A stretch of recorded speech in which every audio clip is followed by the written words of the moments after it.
Looking to replace your OEM diesel particulate filter or diesel oxidation catalyst? Look no further than DPF XFit, a complete line of aftermarket diesel particulate filters and diesel oxidation catalysts designed as an exact fit OEM replacement with all makes coverage for light, medium, and heavy-duty trucks. With thousands of units in stock, we ship the same or next day, and be sure to check out our comprehensive reverse OEM lookup tool. Always new, never remanufactured. For more information, be sure to visit dpfxfit.com. That's dpfxfit.com.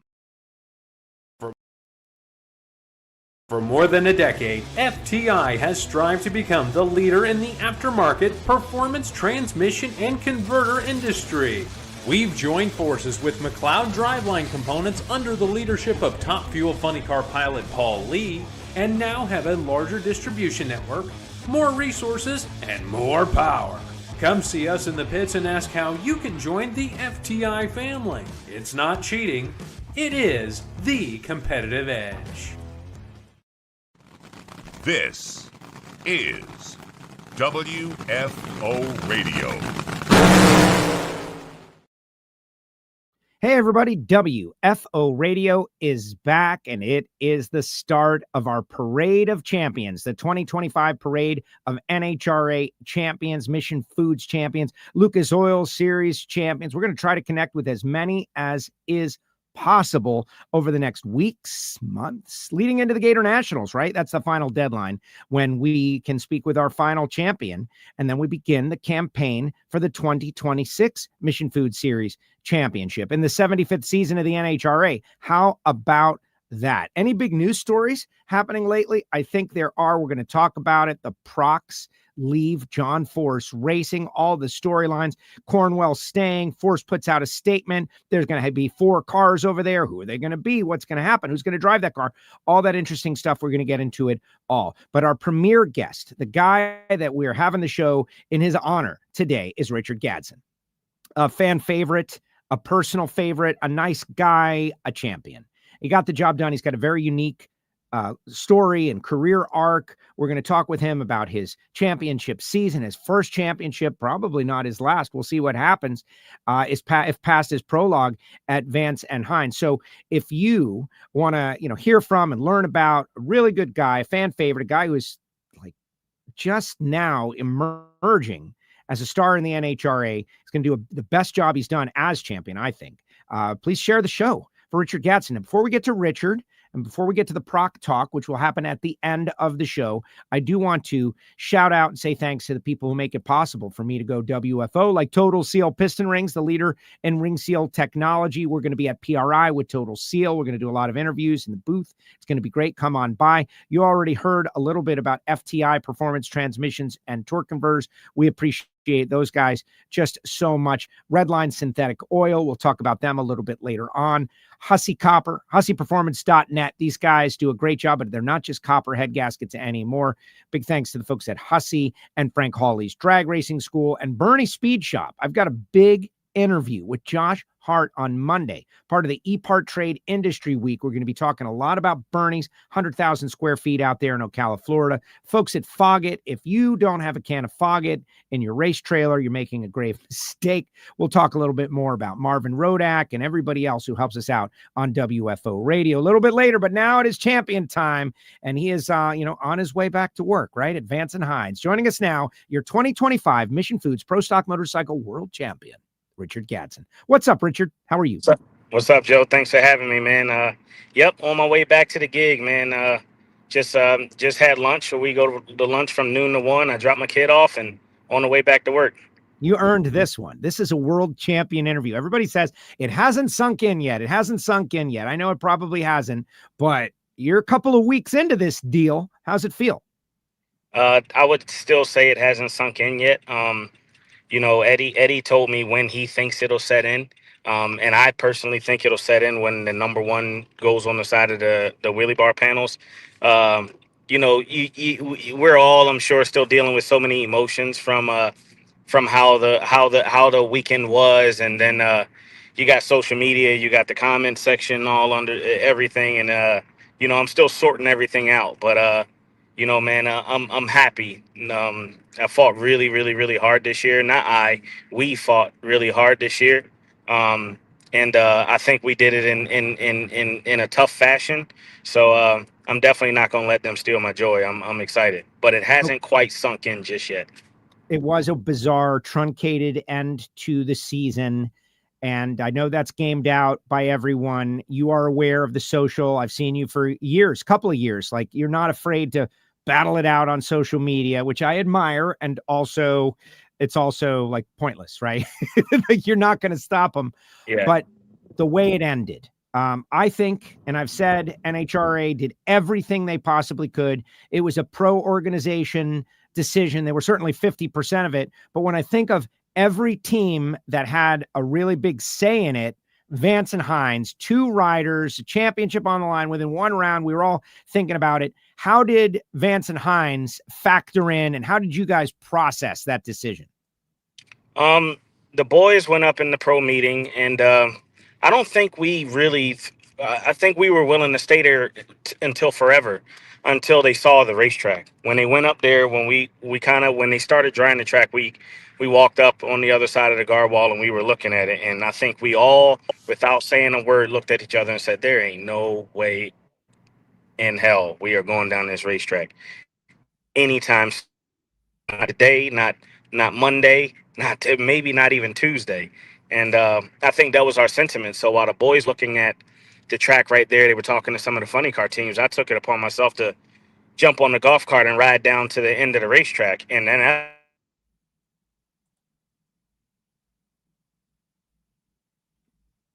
oh, we lost him.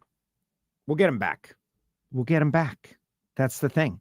And let's see what everyone's got to say while we try to get Richard back. We're working on him. Congratulations, champ. Manufacturers Cup Drag Racing says, congratulations, champ. Henry says, happy Thanksgiving, Joe and everyone. Yeah, this is the Thanksgiving show.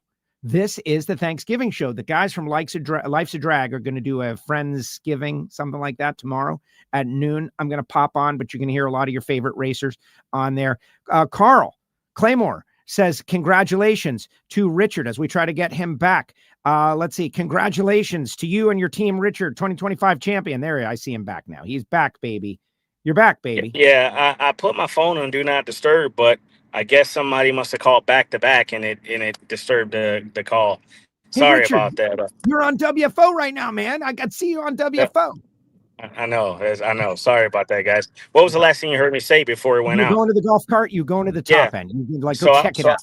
So I went to the top end because I remember seeing a video of Maddie Gordon the evening before rafting on the return road. So I kept saying, okay, cool. So if we race today, that means we're going to have to push our motorcycle to the scales, the whole deal. So I wanted to see what that path looked like because I know what the pits looked like. And I'm like, we're going to literally be running through standing water.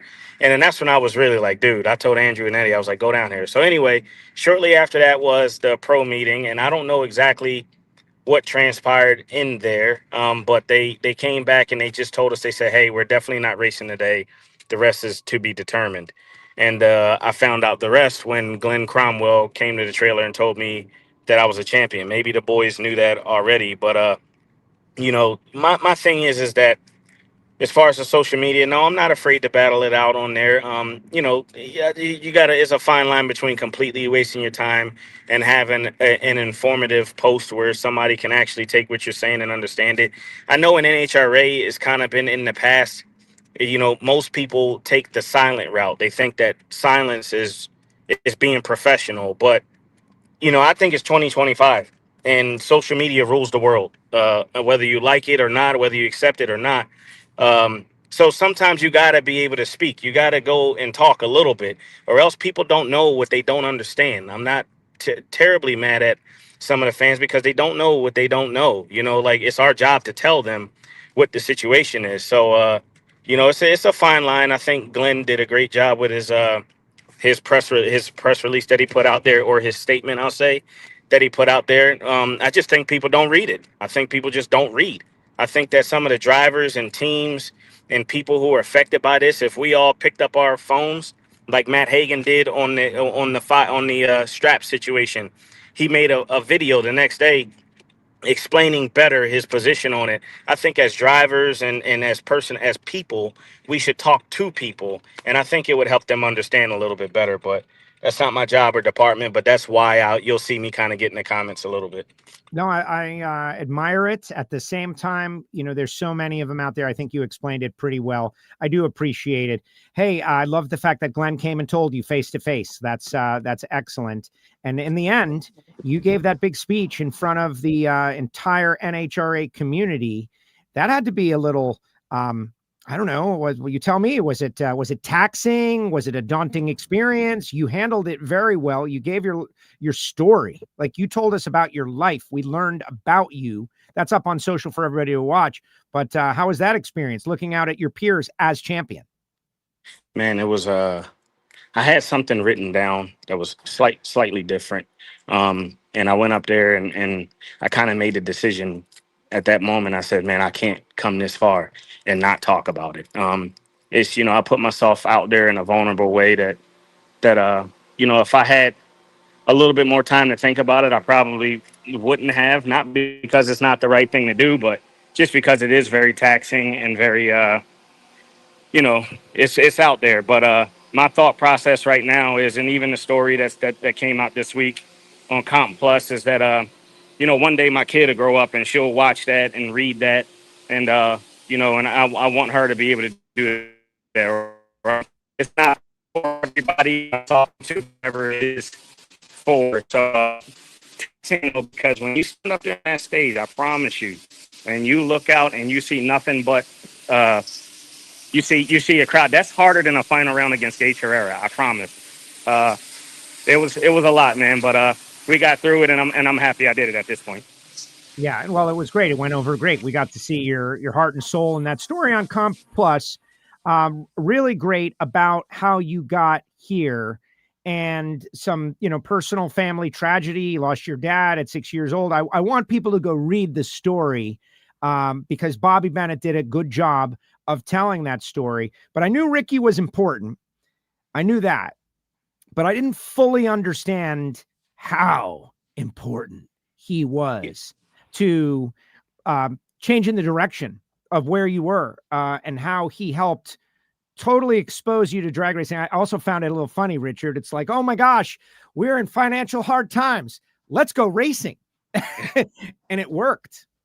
Yeah, well, he wasn't really in financial hard times. He's done well for himself. He went, he was always factory sponsored with Kawasaki, so he was able to carry a good bit of the racing load for me. My mom, it was the at-home life. I lived with my mom. She never remarried or never, I would say she never fully rebounded from my father's passing.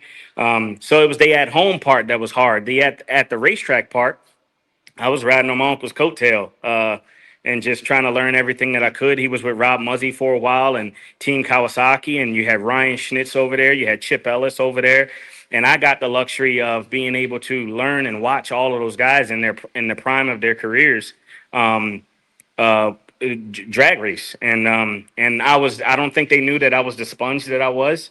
But yeah, my uncle was a big part of the story, man. He really just kept me with him. I think that was his way of of kind of keeping me out of trouble in some fashions. I was never a bad kid, but sometimes trouble finds you, and he just kept me at the racetrack. I always make the joke that my attendance wasn't good at school, but I was so smart and so good in school that I could afford the attendance because I would always do my work, etc. And I was always a good student. But yeah, definitely a different way of coming to be a pro stock motorcycle champion. But if my story was something completely different, something less embarrassing, I'd tell it, right? So this is the same situation. It's my diligence to tell it. So that's pretty much what I'm doing. No, well, I like it. I think it's inspiring is what it is. It's inspiring. There are people out there, we don't know what they went through, what they're going through, what they will go through. They can draw inspiration from that and be like, look, this kid, he found something he loved. He stayed with it. He did what they told him, get good grades, right? A's and B's. You tell the story. And again, I want everyone to go read the story. I got some other stuff I'm going to ask you about, but you got a C in art class and you didn't get to go? Yeah, I was a straight A student, man. I was a really, really, really good. And my mom's reasoning for, I was like, come on, mom, it's art. And she says, that's more the reason why you shouldn't have a C. Like, who why would you even do that? That just means you're being lazy, goofing off, or whatever the case may be. So I think the punishment was a little double because it was such a stupid class. If I was actually struggling with math or English or whatever, it'd be different. It'd be like, okay, he's having a hard time. But she sorted that out as I was being lazy. So, yep, that's what it was. She's not wrong. She's not Yep. wrong. You should have been able to figure out art, draw a couple of motorcycles, man. They'll love it. They'll think it's great. Yeah. Very similar to the Daryl Gwynn story. Daryl Gwynn, I don't know if you know this story. It's part of Daryl's foundational deal. He missed one Gator Nationals because he got bad grades, and his dad Jerry said nah, and he stayed home, and that was the last time he ever got bad grades. The motivational factor of drag racing, like you can't do this if Yep. you don't do well. Yep. I got to check that out. I gotta find that one somewhere after we get off because I love to read a good story. Well, no, we'll just put you together with Daryl the next time, and he can tell you in person because there's that Sure. connection. All right. So Ricky told me to ask you about your grandfather because this is what's really interesting to me. I'm going to tell you what he told me. And this was brief. It was in Richmond. It was in a restaurant. He pulled me aside. And this is before you're like making your move, right? You went 4 wins, 6 final rounds, first win in Bristol, but like right when you're starting to emerge now. And he's like, Joe, you got to know this. Richard's, and maybe I get some of it wrong. I want you to do your best to tell me. Richard's grandfather was a known personality in the Philadelphia, like we'll call it motorcycle club community. And that, and your grandmother too, like that when you say you're from a motorcycling family, this is not like one generation. This is multiple generations. So what can you tell us about your grandfather? I know he passed. I heard Ricky told me that the whole community, like people that don't get along, stopped. There were like days of peace declared in memory of your grandfather. I think that's a really interesting story. What can you share? Yeah, so my grandfather, his name was Richard Gadson as well. His nickname was Suicide, and he was a very prominent and well-known rider in the 1970s. He died in 1979, around the corner from the house. Actually, my Uncle Rick was one of the first people on the scene. But anyway, in a motorcycle accident. But he was I don't know how he got to be as big as he was, obviously, because it was before me, but he was really good. He was a street racer. He was just the man for whatever reason. He was just a big figure. And the State Burners Club, which is a staple in Southwest Philadelphia, was who he belonged to. And, he's who started my uncle and my father in riding motorcycles. And, yeah, when his funeral, I've seen the pictures. It was in the newspaper. It was in the Philadelphia Inquirer newspaper. He was on the front page when his funeral came. Like, that's the biggest news in the city at that time. And everybody was there. I remember seeing pictures of it. There was thousands and thousands of bikers in Southwest Philly. I'm sorry, in South Philly, hundreds or thousands. I don't know the number of bikers, and they all came out to celebrate his life. And yeah, that's who my grandfather was, Richard Gadson, aka Suicide. That's my Uncle Ricky Gadson's father. And his grandson, right, is NHRA Pro Stock Motorcycle World Champion. Like that lineage, to me, like that's what this sport is. That's what it's all about. Like he was a biker or a street racer on the street doing it as like, maybe it would have been, he would have loved to have been on the racetrack, right? But that wasn't available. And you did it on the racetrack on Fox television, celebrated by Mission Foods. Like there's something to that. Yeah, my uncle actually started the racetrack part back in the 80s, I believe. Him and my father were going up and down the East Coast street racing, Daytona Beach, everywhere in the Carolinas, street racing. And then one day he Atco Raceway, he took my grandmother's leathers. She had like a Catwoman suit, a leather suit that said Catwoman on it.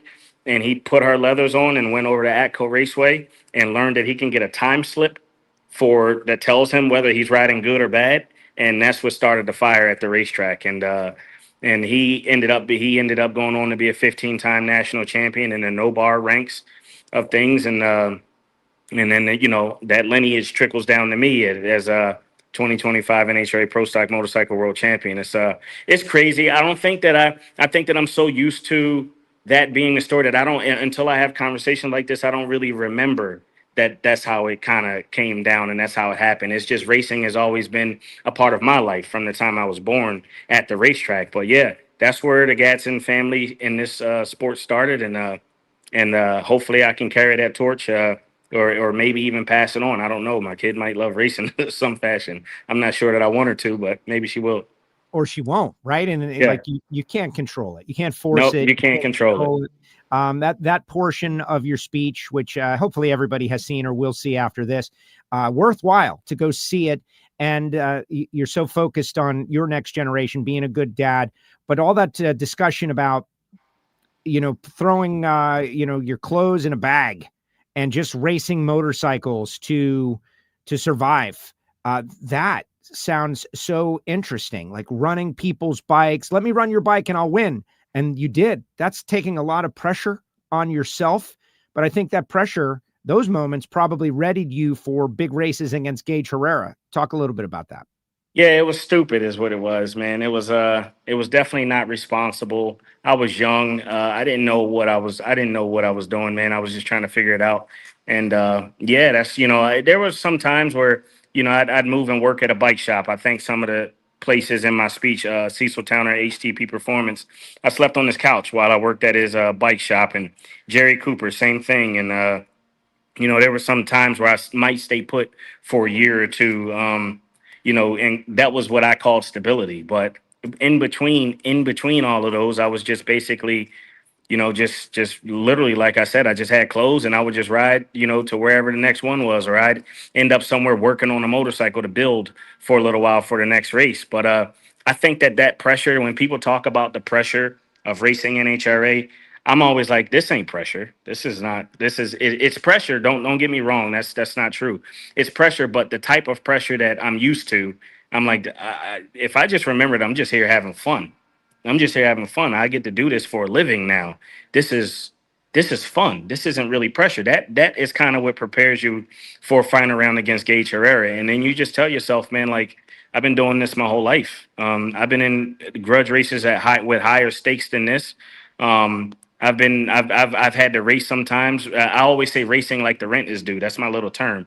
But a lot of times that was true. I'm like, I got to win this race. I have to. I can't lose. And I think that mentality is something that was at one point in my career was something that fueled me, like in those moments. Now I think it's just part of how I race.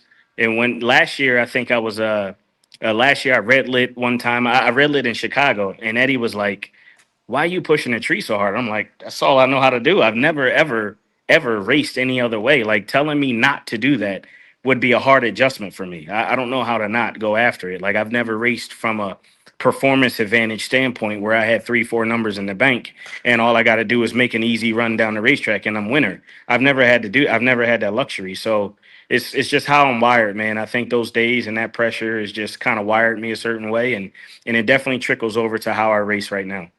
I love hearing that. I want to talk about Eddie.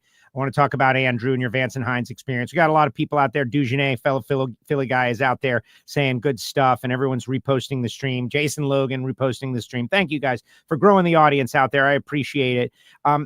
One of those moments, the rent is due moment. Like, I'm sure there were a whole bunch of moments, but is there one moment, like grudge racing moment, where you were really under the pressure to win against somebody with something, a bike, whatever, no bar? I don't want it necessarily to be in a back alley, dark. Yeah, no. It wasn't like that. You get what I mean, right? Like, yeah, a moment that stands out in your mind that, like, you rose to the occasion prior to this time.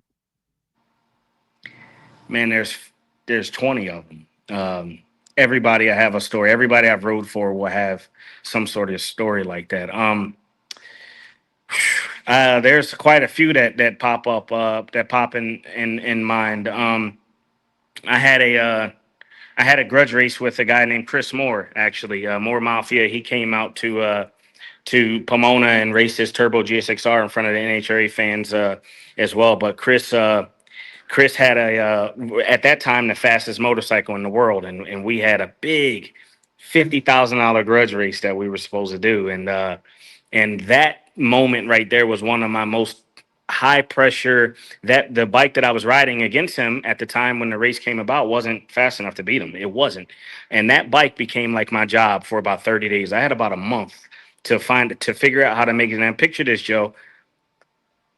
I had to go 3 seconds, sub 4 second run in the 8th mile on a street tire, no wheelie bar bike at almost 200 mile an hour in the 8th mile. So our pro stack bikes, the world record is 420 something. I had to go 3 tenths faster than that with no wheelie bars to win this race.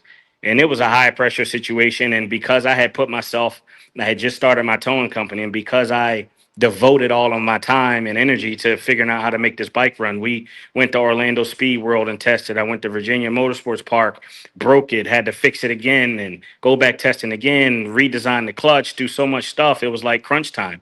And that was one of the moments that was like, you know what, dude, like, you got to win this, because now you got to take care of some stuff at home that you haven't taken care of for the last 30 or 45 days. And you don't have a choice. You can't lose this one. So I would say that's probably the biggest one on the grudge racing side of things. Battle Royale and Pro Street in 2019, when I set the record that Gage just broke this year, 2019 final round of the Pro Street Battle Royale against Jeremy Teasley, Team DME. We went 640 with a 3 at 221 mile an hour. That was the fastest nitrous bike in the world all the way until 2 or 3 months ago, when Gage went 639 and broke it. So those are probably, say, my two biggest ones. That's wild. So the Chris Moore one, we did see him a couple of years ago come out to Pomona, and it's great that you can put a face on it, right? Like, I know the guy, and you went out there and you won the race and 50 grand. Like, that's a big deal. And that's why you have the character that you have now. So let's talk about some of the races. All right. You broke out. This was a breakout year, 4 wins, 6 finals. The one that stands out for me, though, the one that like defines you to me, is the one you lost. You're perfect.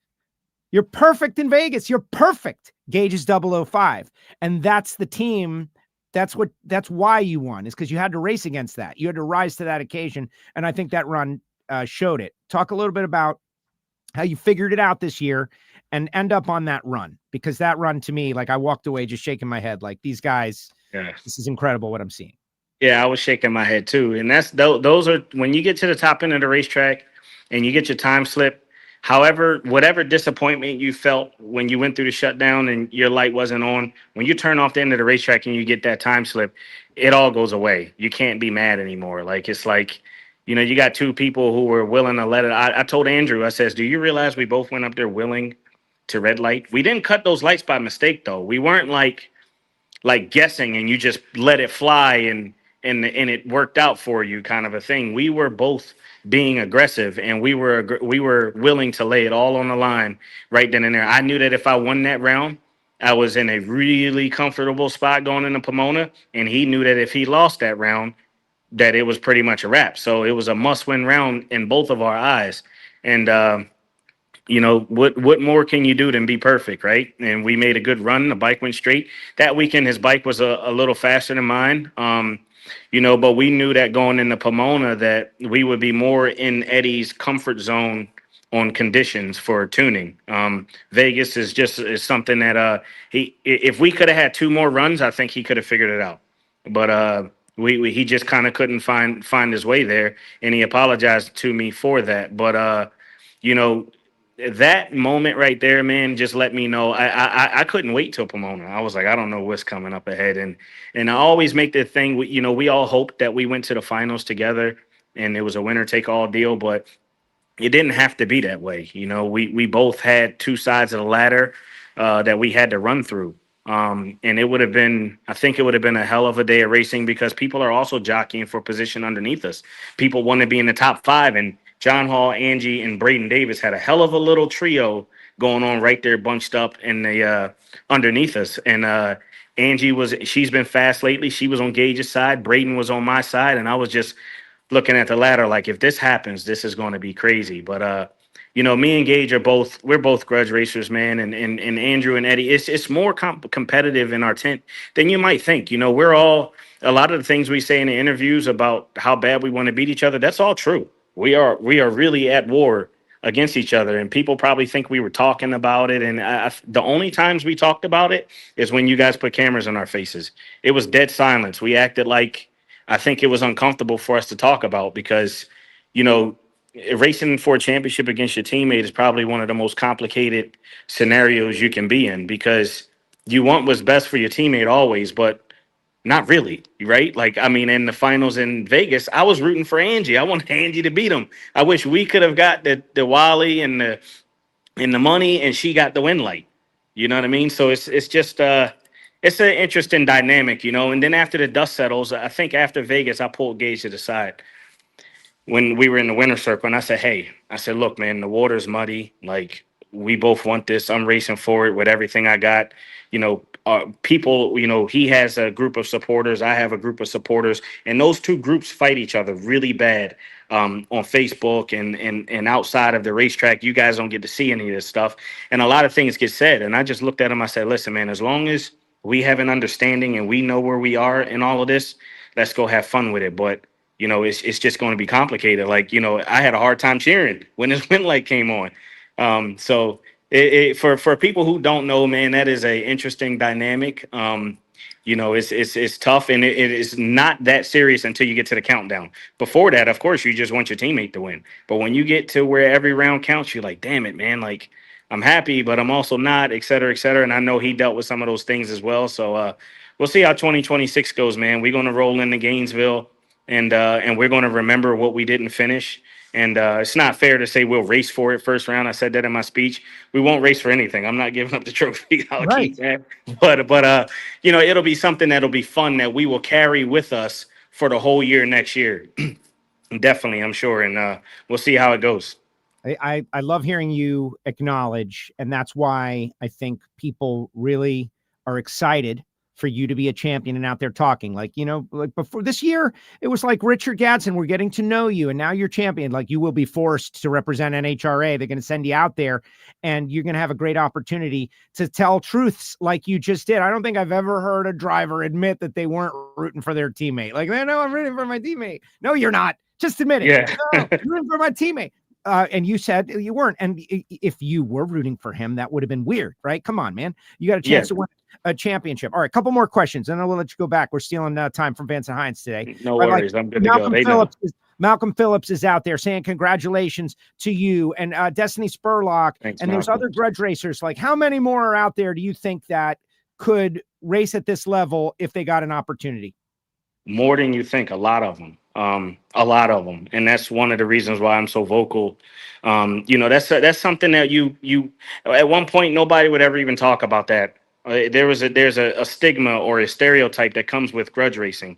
You wouldn't even talk about that on Fox Sports, right? You wouldn't even mention it, but there's a pool of, you know, we saw Travis Harvey come over in Pro Mod and get a one race fill-in job and wins the race.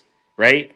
We all know who Travis Harvey is. He's a seasoned driver, but it's the same thing over there. You have your Destinies, you have your Malcolm Phillipses, you have your Jeremy Teasleys, who's widely regarded as probably one of the greatest of all times in our sport. He's never raced NHRA. He would be. Oh, no, he did race. He raced twice, one for Junior Pippin and one time for for Greg Underdahl.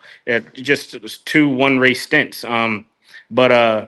No doubt if he was put in a position to come over here and ride a competitive motorcycle, we'd have trouble. And same thing with Malcolm and Destiny. They both did really good with their opportunities. If you look at their lights and how they raced, again, it's just a pressure cooker that they're used to being able to come over here and do that. So there's a lot of them, man. There's so many of them, and good people, great stories, good teams, good supporting systems. They're out there. It's just I made a decision at one point, and when I say the decision, I got tongue tied on that, but it was a literal decision. I told Brad Mummert, which is somebody I rode for a long time. I says, man, it's not going to fall in my lap. Nobody's going to ring my phone and say, hey, you want to ride a pro stock bike? And I don't have the money to go race pro stock, but to do a rental deal.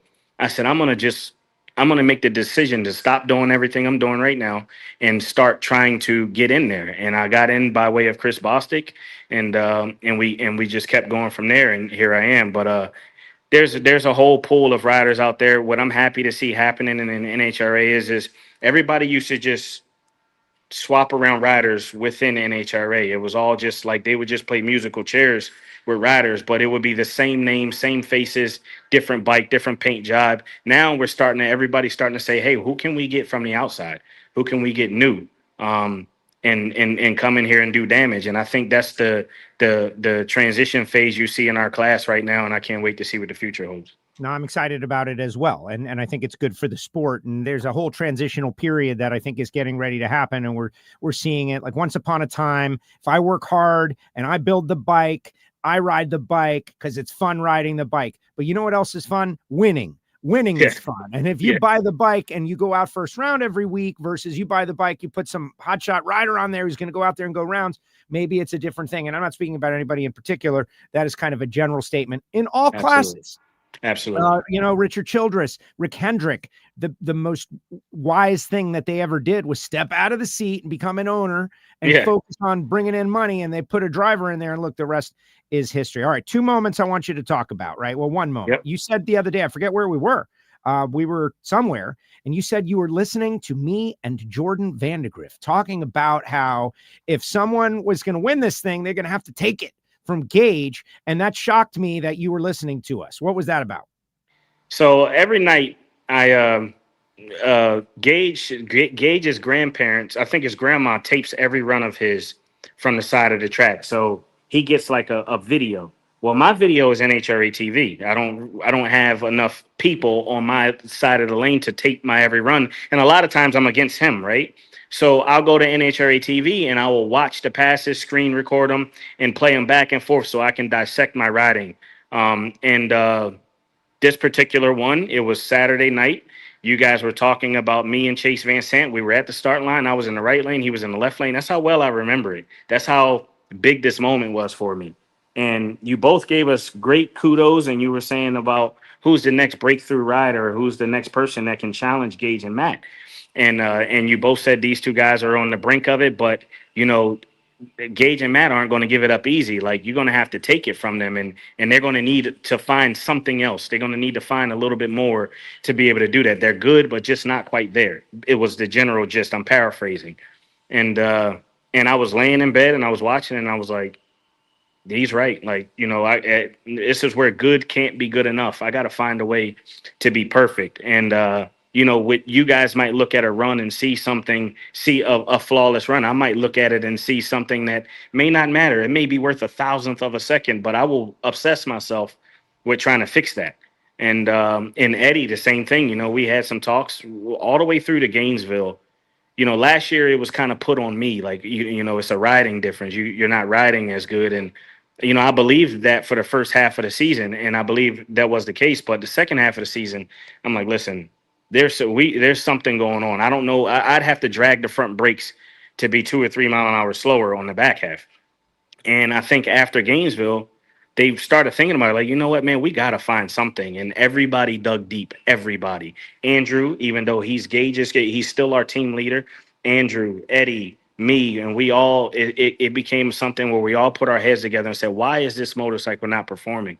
And once we found it, we've been on the roll ever since, man. So that moment was Bristol, and the moment of the team meeting, kind of figuring out what was wrong with my motorcycle, was just before Bristol, maybe a race before Bristol, and we've turned a corner ever since, man. Gage is still Gage. He's still really, really, really hard to be better than for 4 passes on Sunday. You got to just hope you in the one round where he leaves the door open, or be perfect. That he's going to be perfect. You got to be perfect too. And that's pretty much what I modeled my season after, was be perfect every single run.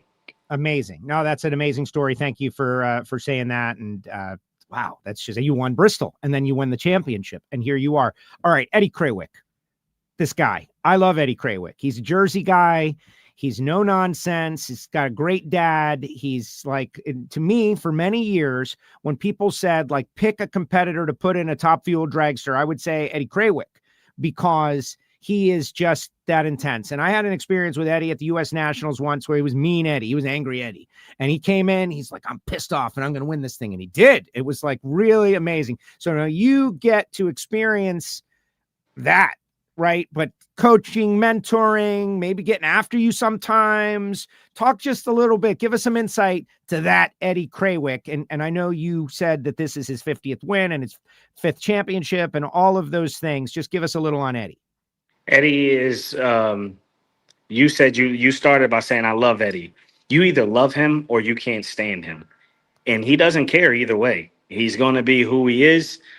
He's a Jersey guy. That's a very good way to explain it. But what I will say is that he's very misunderstood. I think his delivery and how he says things sometimes precedes him, but his intentions and how he will literally help anybody in the pits. In Dallas, he came over to my trailer when I rode for a different team and wanted me to make the show, wanted me to get down the racetrack. And he gave me some sort of, Andrew's laughing at me because I don't think that went over well. He just walked in and peeked in. But Eddie helped me out to help me get down the racetrack, and he was still riding on Vance Hines' team.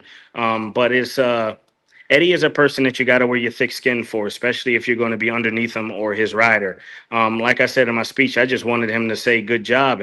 And those are hard to get out of him, because if there was anything, I'm talking about if I had to lean the motorcycle a hair, he's just letting me know, hey, you should have did this or that, or, or what are you thinking? And he relies heavily on my feedback.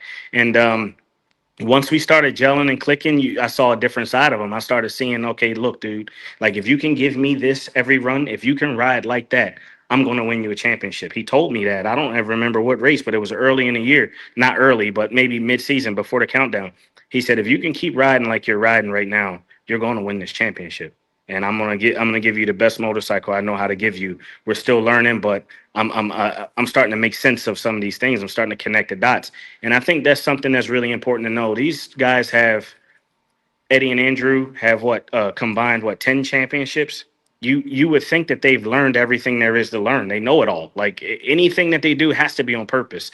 They know everything, and they do not. These guys are still digging every single race, every single run, and that's been one of the biggest things that I've learned since being on this team. I would look at Eddie and I'm like, you don't know these things? And he's like, no, we're figuring it out right now. But they're transparent. They're honest. Eddie's going to tell you exactly what he thinks. You don't have to worry about which way he's coming from. He comes straight at you head on. And I can appreciate that. Don't get me wrong. I've been mad at Eddie quite a few times. And probably vice versa. But he's a good dude, man. And he fights hard.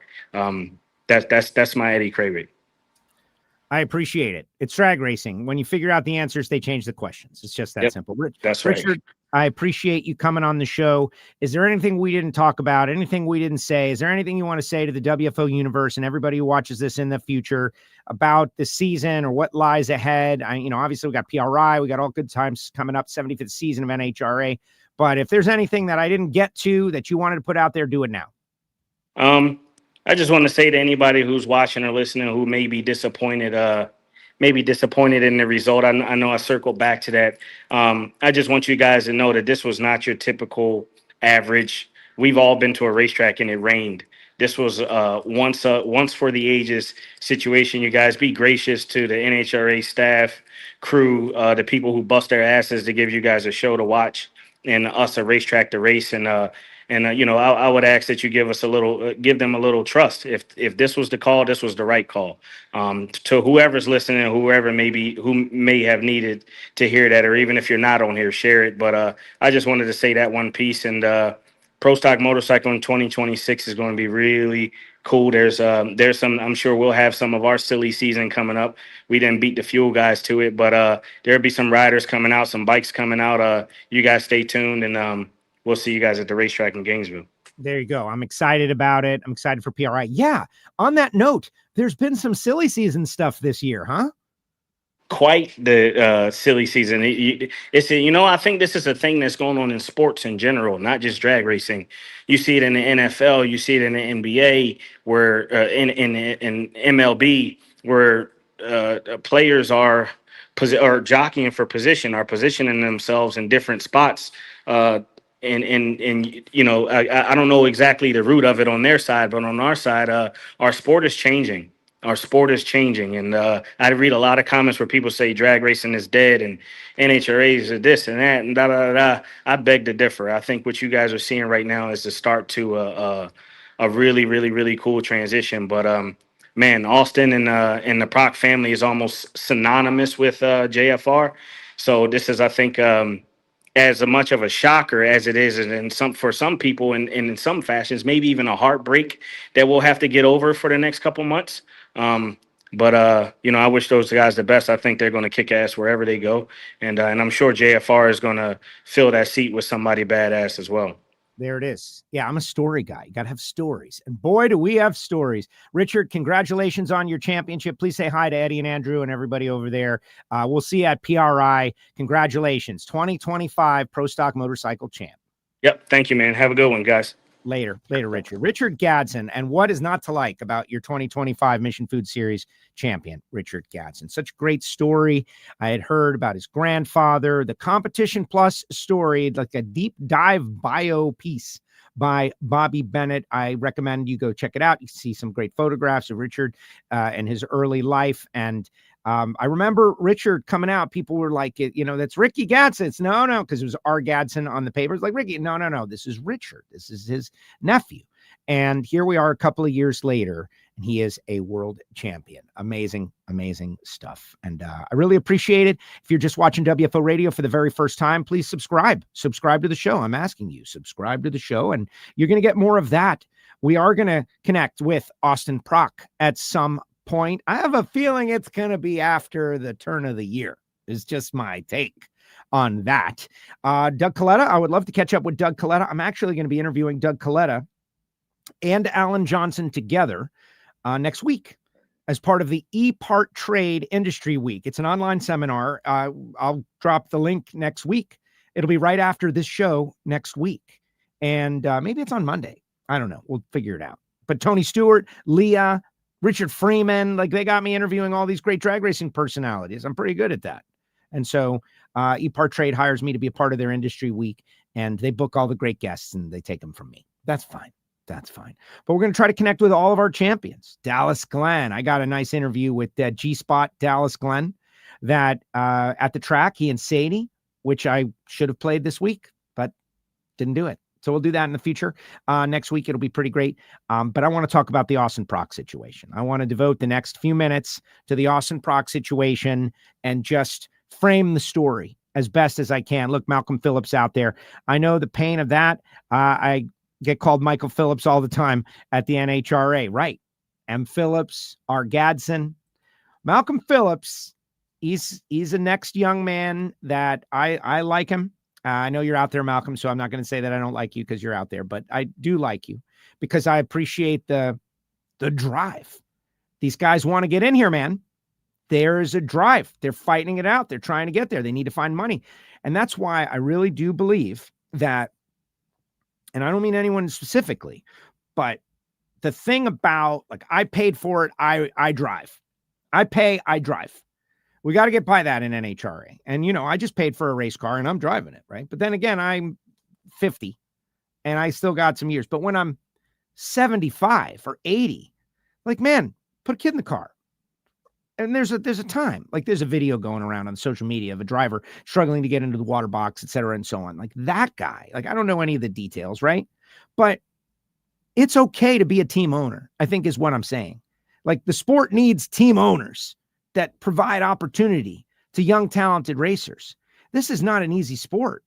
And someone who is 22 years old or 28 years old probably doesn't have the disposable funds to have a race car and a trailer and a top kick or a stacker and go pay an entry fee and drop $1,000 on fuel. Like, it's just not likely.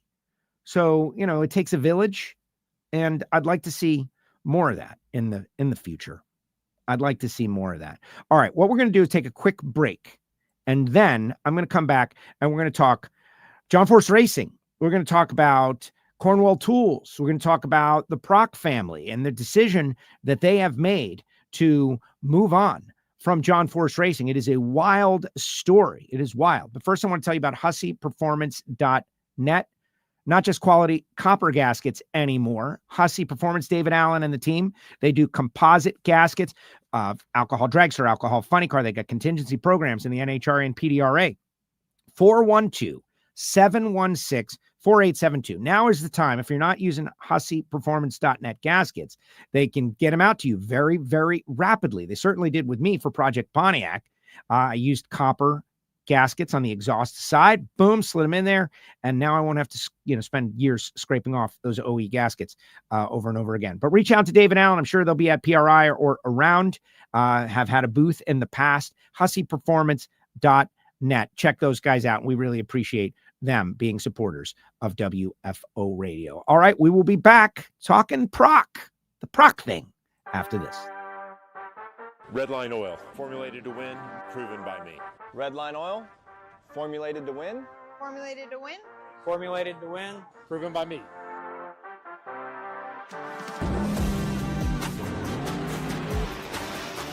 Formulated to win, proven by me. Proven by me. Proven by me. Redline Oil, formulated to win, proven by me.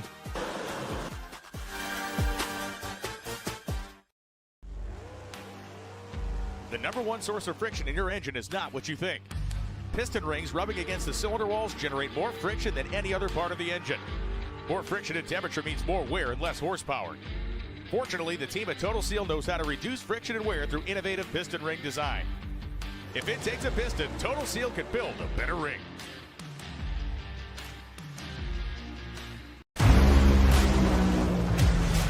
Drag racing fans, check out Drag Race Bracket Bonanza. It's the free, family-friendly fantasy bracket game. Now, after final qualifying at every national event, you can fill out your bracket for all the pro classes. It's free, easy to click on your picks. If you need some help, just hit the randomizer button to fill in the blanks. It's for fun, stay engaged, and pick your winners today.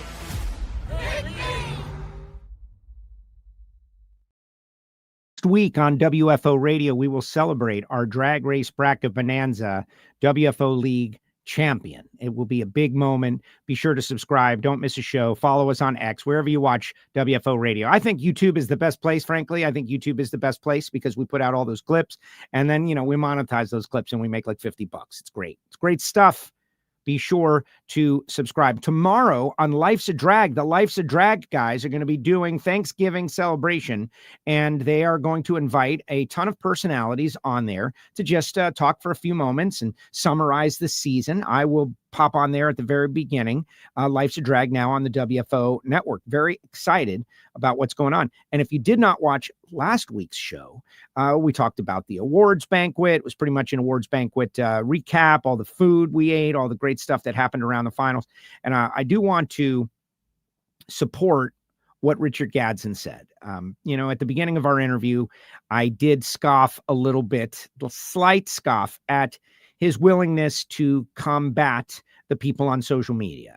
I do have a conflicting opinion in that, silence is complicity. If you don't say anything, you're kind of agreeing with it. But at the same time, that person out there on social media with the crazy unpopular opinion, I really think that in many cases, they don't even believe what they're saying. They're just looking for a reaction, desperation for a reaction.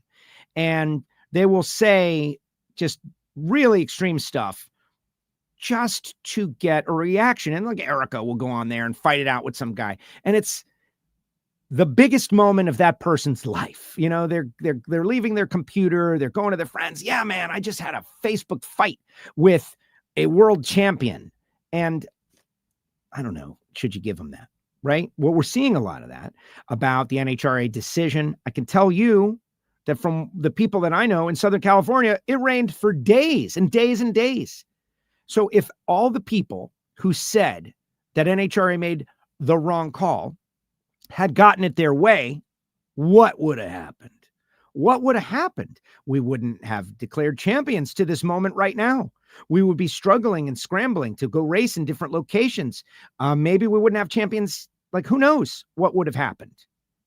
But my understanding is that there were no other options. The Kobayashi Maru of drag racing decisions. There was no solution. And this was the best of all bad choices. Someone on X talking about the NHRA, not an NHRA media source, talking about how does your championship race get rained out? Yeah, this is not a championship race. It's a 6-race championship. And any one of the races could be rained out, and the championship still, 3 of the races could have gotten rained out. and there still would have been a champion. Misidentifying the facts to your viewers out there on X, not a good thing. The final race of 6 got eliminated due to Mother Nature, and a real tragedy for the Southern California community, by the way. Southern California community, they were doing sandbags. They have all these fire scars. There were landslides. It was a very difficult situation to even be putting on an event in the middle. So anyone that is thinking that NHRA did anything but make the right decision with their racers, the pro organization and NHRA worked in tandem to make that call.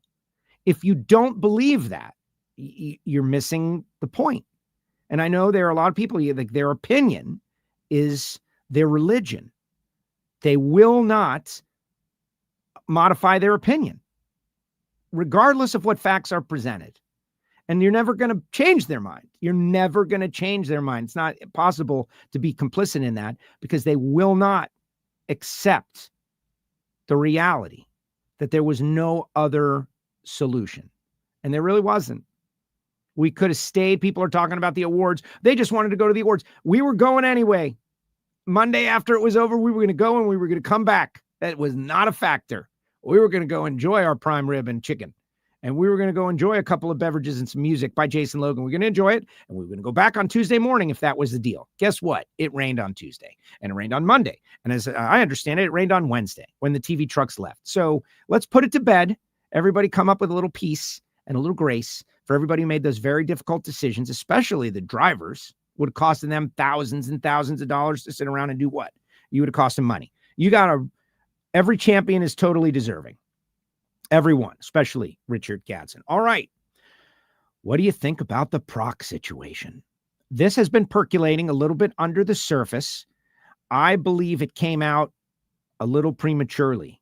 The news that I heard through the grapevine is that they started to remove some of their stuff from John Force Racing. And then people are like, alert the media.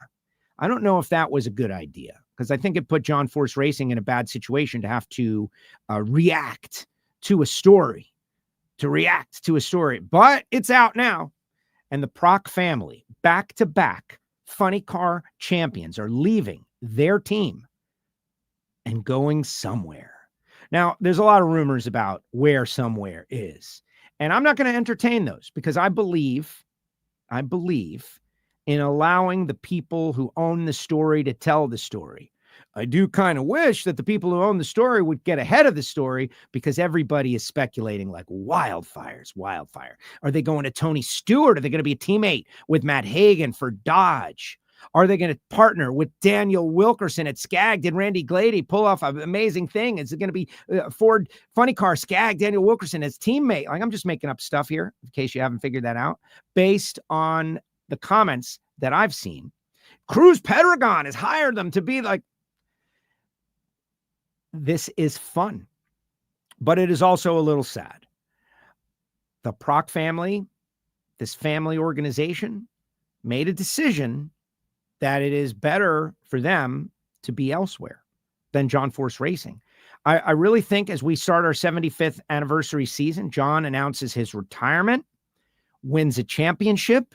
Brittany is stepping away from the sport, and their flagship race car, world champion, the team is going elsewhere.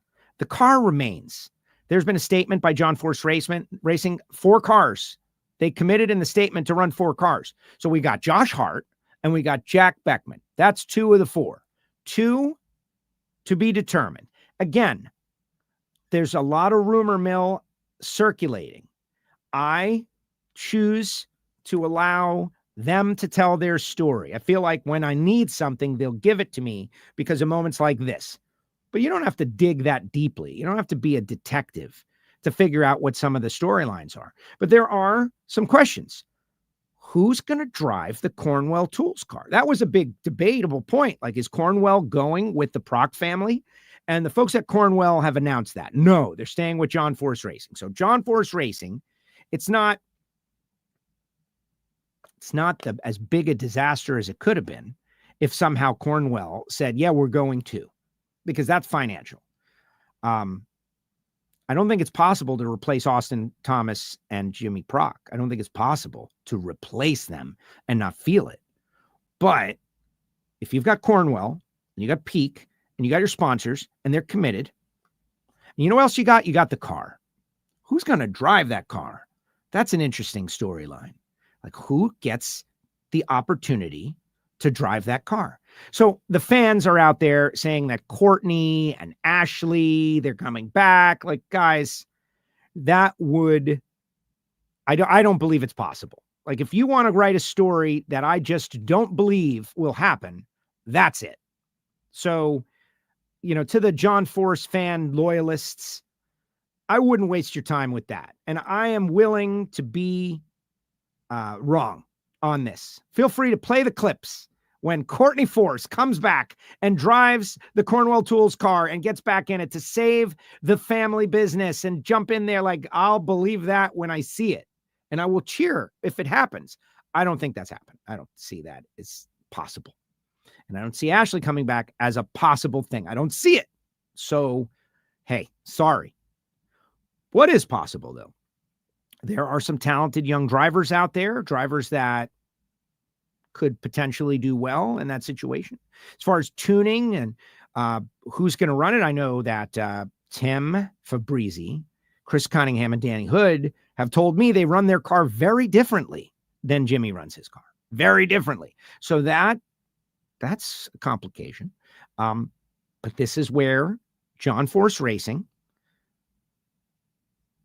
definitely weakened, has a chance to make a big move. Think about the Godfather movie. I think about Don Corleone, right? When, 5 shots and he's still alive. And Michael came in and saved the day and won it for the family. What's going to happen at John Force Racing? That's an interesting story. Josh Hart now elevated all of a sudden, the second tenured driver over there. You've got Jack Beckman, who's been with the company for 2 years, year and a half. And you've got Josh Hart, the rumor mill story. And then we just don't know. To me, as someone who makes a living talking about drag racing and drag racing stories, and like, this is huge. This is the biggest story that has happened in drag racing in multiple decades. If you're the Procs, the where you're going is really the interesting stuff. The where you're going. I have no doubt they're going to be successful. The where you're going is interesting. And again, you don't have to dig very deeply, guys. There are people putting out notices about big announcements, when they're going to happen, January 15th. Go listen to the Ignition show as people speculate. Tasca is going to be a part of the big Ford announcements happening on January 15th. Like, that's, what could happen there? We could speculate about that. Can you imagine? What if that's like going from a Chevy to a Ford, or a Chevy to a Dodge, or a Chevy to a Toyota? It's like, manufacturers are involved. The teams are involved. It's a major story. So it got me thinking, what other world champions have left the team that they're with to go do something different? I thought that thought, and I said, I'm not going to look that up. I'm going to ask the listeners on X, and we'll crowdsource it. We'll let them do it. So the one that I started off with was Michael Schumacher at Benetton. Formula One, that's also a sport, guys. Formula One wins the 94-95 championship in Formula One, and then Michael Schumacher goes to Ferrari. There's one. And then Paul Songas, who is announced with us, Paul's from Minnesota, mentions Tony Pedregon, 2004, leaves John Force Racing to go join Cruise. There. I want to hear Tony talk about that with Brian Loans. Like, he's been through this experience. You never have greater capital than when you're the champion, right? Whoever it is, like, a lot of people think that they are out there as a free agent, just like waiting for someone to make them an offer. I don't know if that's true, guys. I don't, like, hey, John, we're just going to leave and see if someone makes us an offer. That doesn't sound very smart. I know a lot of the fans are posting about that. They're great free agents. Yeah, I don't think so. Dan Weldon left Andretti to go to Ganassi, 2005. I was at XM at the time. That was a big deal. Fernando Alonso leaves Renault to go to McLaren in 2007 after winning championships. What are you noticing about this? What are you noticing, right? One of our listeners, Valentino Rossi, left Honda to go to Yamaha. That's a big one as champion. Alain Prost in 89 from McLaren to Ferrari. I did not double check that one though. Nigel Mansell in 92 leaves Williams Renault to go to Newman Haas in kart. What are you noticing? What are you noticing? Nico Rosberg retired after a championship. Jackie Stewart retired after a championship. Maybe you've got others. Every one of those examples, the sport that they were in was a big money sport, a big money sport, a sport that when these things happened were considerably smaller than they are now, that the sports have blown up huge, just like the NFL, just like the NBA, where hundreds of thousands of dollars are now tens of millions of dollars. This is a massive, massive moment. And if the Proc family is doing it for money, I am totally okay with that.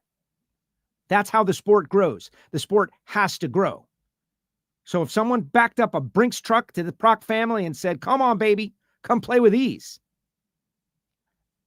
that's what makes a sport grow. What an interesting story. What an interesting story. And we will follow it. Let's see what you guys have to say, though. Forget about my opinion. Let's see what you've got to say. Stock up on those parts and pieces for the Pontiac, Joe. What's that coming from? What do you know that I don't know? Let's see. Dragster Jeff, JFR 26, Beckman DeJoria. Dragster Jeff, oh my gosh. If that was true and you knew it and you're like sharing it, you're like leaking stuff, get out of here. Come on, there's no way that is. All right, let's see. Hart and Zetterstrom. I support Ida. Like, I want to see Ida get a ride. I want to see John Force Racing rally back. Like, let's take a second to acknowledge the possibility of the heel turn. If you're a wrestling fan, you know that like when a good wrestler goes bad, it's, becoming a heel, that whole thing, right? If you're a John Force Racing loyalist, devoted fan, love John, what do you think about this? Are you going to root for Austin? Or are you going to root against Austin? Is Austin now the guy wearing the black hat to all the John Force Racing fans? Or will they still admire him because he did win 2 championships for John Force Racing? I think that's an interesting, it's interesting. It's crazy. Safe decision to cancel the race. Totally agree. Happy Thanksgiving. Happy Thanksgiving to everybody out there. My guess is that Bob Tasca is going to give the old man the keys, and Bob has old money, says Captain Lucky. Let's explore. Bob Tasca is a legacy name in the NHRA. Bob Tasca is a go-getter kind of personality. Tasca Ford, they sell a lot of Fords, and he, I believe, is on the board at Ford. He did go to Ford and tell them to support NHRA drag racing, and they did. They did. The only downside to the whole thing is that Bob really hasn't won enough for Ford to really like toot the horn on NHRA. It's like, we got a car in the NHRA and they're doing all kinds of great stuff in the NHRA, the YES program, etc. But man, Ford really wanted to fly the flag for NHRA. They need to win a little more. So it does make sense that you would go and make a huge free agent acquisition and try to shore up your team. That it does kind of make sense, Captain Lucky. We'll have to just wait and see. It's a sad deal for JFR, but it's about money, I would guess. Well, money, there's a bunch of reasons.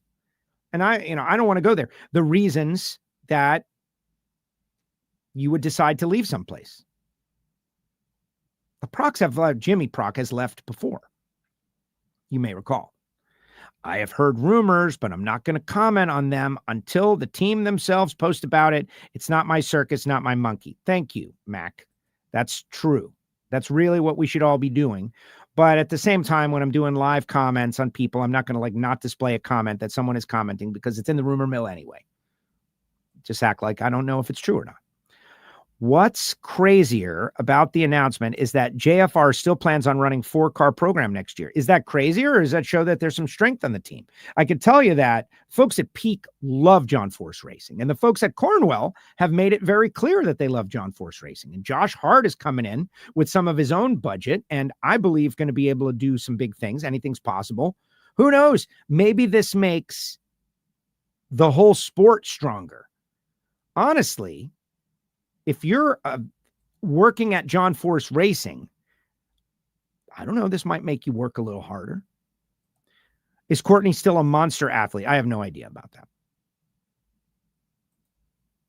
Chicagoland is coming back. They need someone who can be a good marketing partner for Cornwell Tools. Beckman was a great ad for Force, but have to find that personality, says Darren Moran. Right.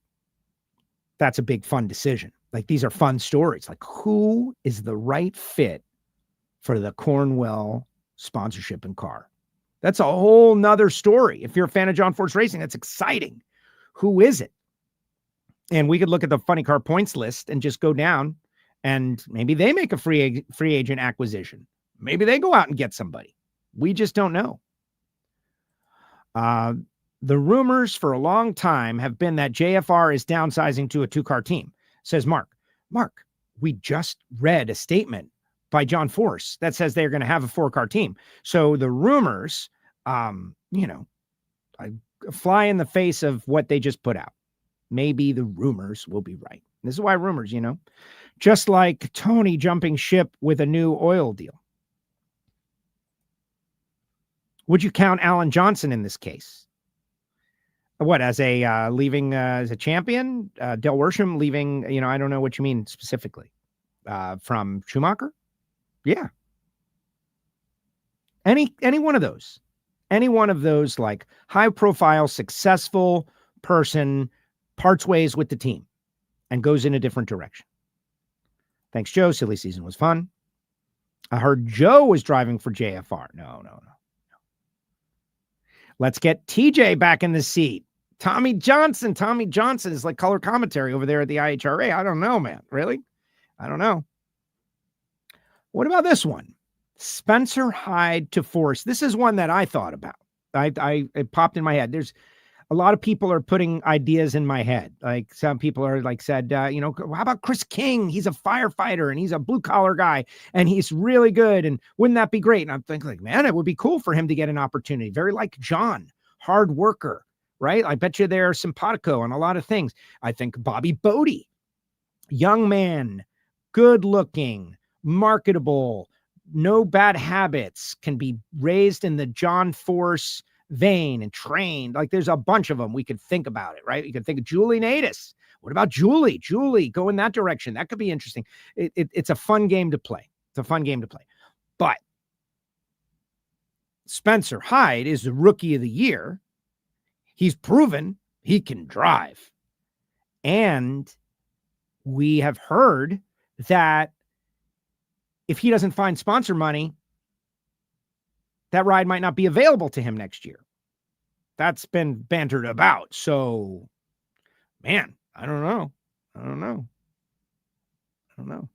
Happy Thanksgiving from King, North Carolina, home of Ricky Smith. Look at that. Chris King is out there. I didn't even know.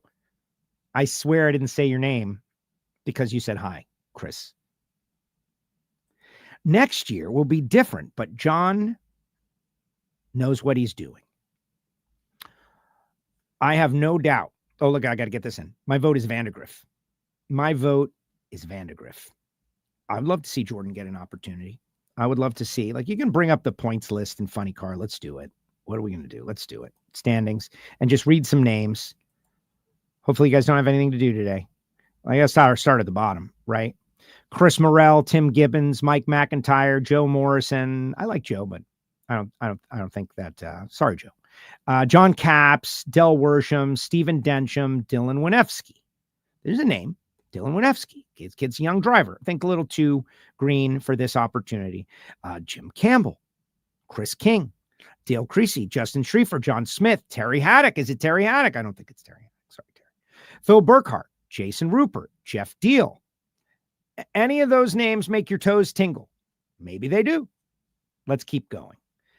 Julie Natus, alcohol dragster champion, licensed funny car racer, some media savvy. If I'm Julie, I know what I'm doing. I'm setting up a tent on the parking lot of John Force Racing. That's what I'm doing. Bobby Bodie, same deal. They got tents. It's a tent city in the parking lot of John Force Racing. But those aren't homeless people. Those are drag racers looking for jobs. Hunter Green. Hunter's got a plan already. Blake Alexander. You know, you're Blake. You've already got a plan. But John Force, the championship car is available. What kind of person gets to drive that car? Like, I think this is titillating to everyone. Buddy Hall. Word on the street is that Buddy's got, some things he's going to be announcing. Dave Richards is already going with Skag, Alexis DeJoria, part of the rumor mill stories. It's kind of already there. J.R. Todd, obviously, I think J.R. Todd is locked down at Coletta. Like, that's it. Now, if I'm John Force, you can't get in a bidding war against Connie Coletta. If I'm J.R. Todd, though, I want people to think it. If I'm J.R. Todd, like, oh, yeah, John, I got to go. I want people to think it. Certainly. Bob Tasca. It's not Tasca. Spencer Hyde, Cruz Pedregon, Chad Green, Paul Lee, Daniel Wilkerson. Like, everybody else is spoken for. So is it someone who is not currently in the big show? What about some of these nostalgia, these Legends Nitro guys? What about some alcohol funny car racers? What about? This is a fun exercise. We'll have to ride it out. We'll see what happens and when announcements get made and all of that. It'll be very fun. Final comments in the comment section, guys. Final comments in the comment section. But I wanted to read you something that I was sent privately. And I think it demonstrates how people feel about John Force. And I was moved by it. It was sent to me in back channel. And how people think about this. Sorry, Derek. I'm reading your private text to me on the air. This whole Proc deal had me devastated. I have several takes on it. There's one team I did not want to see them go to. But in the end, if this is something that they are trying to build for themselves, then I completely understand. I just felt like they were Force forever. I was a Force fan before I even knew who he was. When I was 9 or 10 years old, I was a kid sitting on the general admission side of the Texas Motorplex. I just liked his car. I had no idea who he was. It was years later when I found NHRA Today on TNN at my grandmother's on cable. I was able to then convince my dad to buy tickets to go into the pits. I have so many memories of situations that happened that allowed me to get John's autograph in a picture. He made me feel so special, like I was the only one there. In 2019, I was less than 10 feet away from him, just standing in Ennis, waiting for an autograph session. I so badly wanted to go up to him and tell him what he means to me. I fought with myself, saying that if I did not do it now, I would never get the chance. And I still did not do it. We all know what happened in 2020.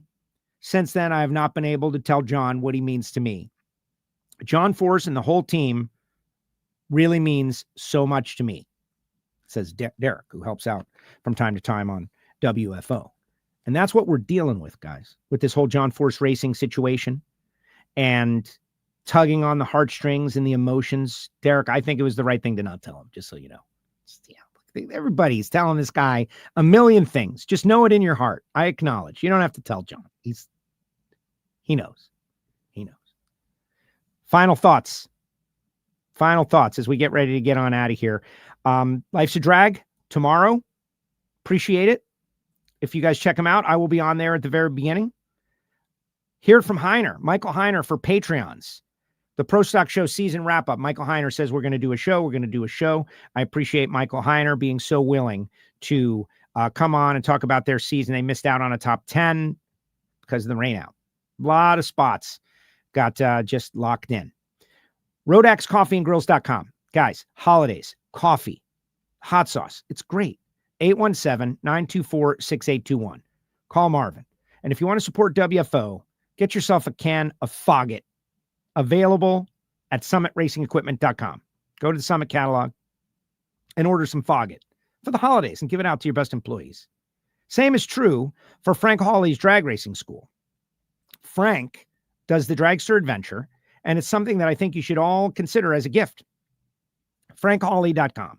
They travel around the country. You could give it to your best client, your best customer, or your best sales guy. Send them on an experience. They will love it.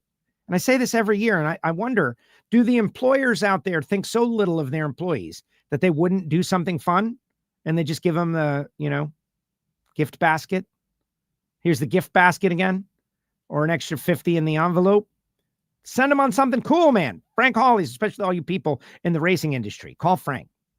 Simple as that. Bernie's Speed Shop, guys. Bernie's. Going to be talking with Josh on the E-Part Trade Industry Week. Think about Josh Hart all of a sudden. Like he's driving Brittany's dragster. What if they can deliver some wins for John Force Racing? He will immediately become like a favorite because this team, people love John Force Racing. They want to see John Force Racing win races. And Josh Hart is going to be in a car capable of it. So it'll be interesting. The only reason he can do it, though, is because he's got Bernie's Speed Shop. And when you are interested in classic cars, muscle cars, even some exotic cars, what I will call cars of consequence, go to Bernie's.com. Check out their inventory. Maybe you want to buy one, or maybe you want to sell one. Constant transactions going on, international audience. They are shipping cars overseas. So if you've got a car that your grandkids are going to find in the barn long after you've passed and put it on Auto Trader and sell it for way less than it's worth, you might as well sell it with the folks at Bernie's. BURNYZZ.com. Shout out to Redline Oil and everybody who supports WFO Radio. FTI Performance Transmissions and Torque Converters. These guys did the Power Glide and the Torque Converter in Project Pontiac. Super excited about getting back on the track myself. Total Seal Piston Rings will be in the Total Seal booth. And Jesse Converters.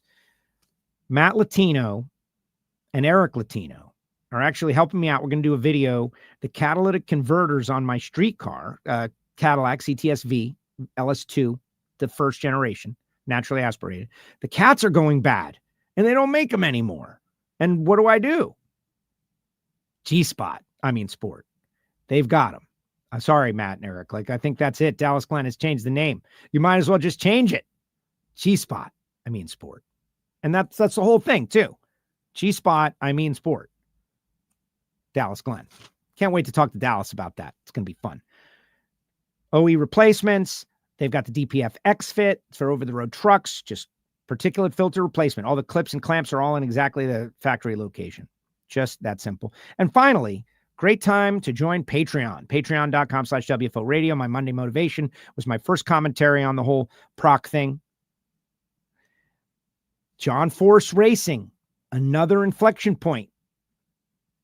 What will happen? John has retired from driving, but now he's going to be able to be focused on making big decisions over there. Oh, and also you can get WFO swag and gear. Get your Project Pontiac stuff. It's all on sale. All right, let's get the final comments in this comment section and then get on out of here, right? Happy Thanksgiving, guys. Happy Thanksgiving to all of you. People are like, Happy Thanksgiving in there. And I, each year, give thanks for this audience, for these people that trust what I have to say on this show and take it at least under consideration as they formulate their opinion. What about the women that went monster truck racing? The woman, Ashley Sanford? Yeah, she should have a 10 out in front of John Force Racing too. They should all be living in their cars out in front of John Force Racing. Why not Ashley Sanford? We loved Ashley. She was great. I saw her pretty recently. I think at the Winter Nationals. Maybe that was last year. Chris King says, I trust you. John's always had 3 or 4 cars. We'd love to see Spencer Hyde, says NHRA gal. Happy Thanksgiving, Joe. Are you racing a Immokalee this year? I don't know. I don't know if I want to bring the car out and bracket race it. It'll depend on my availability. I gotta get the car right. I got work to do to get ready for Orlando, the divisional, the 75th season of the NHRA. So the answer is maybe, Ron Merkel. I heard he hung out with Charlie K a little bit earlier. since he's going to a 4-car team, what does that say? Hyde, Beckman, Hart, Hire is what he meant to write. Hire, Beckman, Hart, and Vandergriff would be an awesome crew team for drivers at JFR. I'm sorry, Mark, I can't understand. It's going to be a nail-biting off season, waiting to see what happens with everyone. Yeah. So this Vice TV show, the Vice TV show, typical NHRA fandom, the initial take was negative. I saw a lot of people talking about, I'd never even heard of Vice. Guys, if you never heard of Vice, that's because that's your problem, not their problem.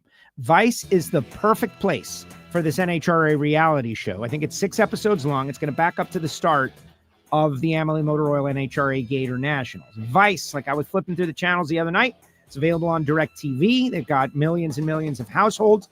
They're known for their like true grit commentary, and I was watching bare knuckle boxing on there. I'm like, oh man, bare knuckle boxing. But you know what? It was really good. They do a lot of documentary work, drug dealers, all kinds of stuff, like uncensored grit. Perfect for NHRA. And most importantly, somebody bought the documentary. Any person that is going to try so hard to find a negative, too many of our people they work hard trying to find the negative. The reason that the race was canceled, the reason it was illegitimate, the reason that Vice is not a good network, the reason. If they only put half the labor into positive, they would be a lot better off. I think we all would be a lot better off. Love you, brother. Love you too, Ralphie. Love you too. Love all you guys. I'm living the dream.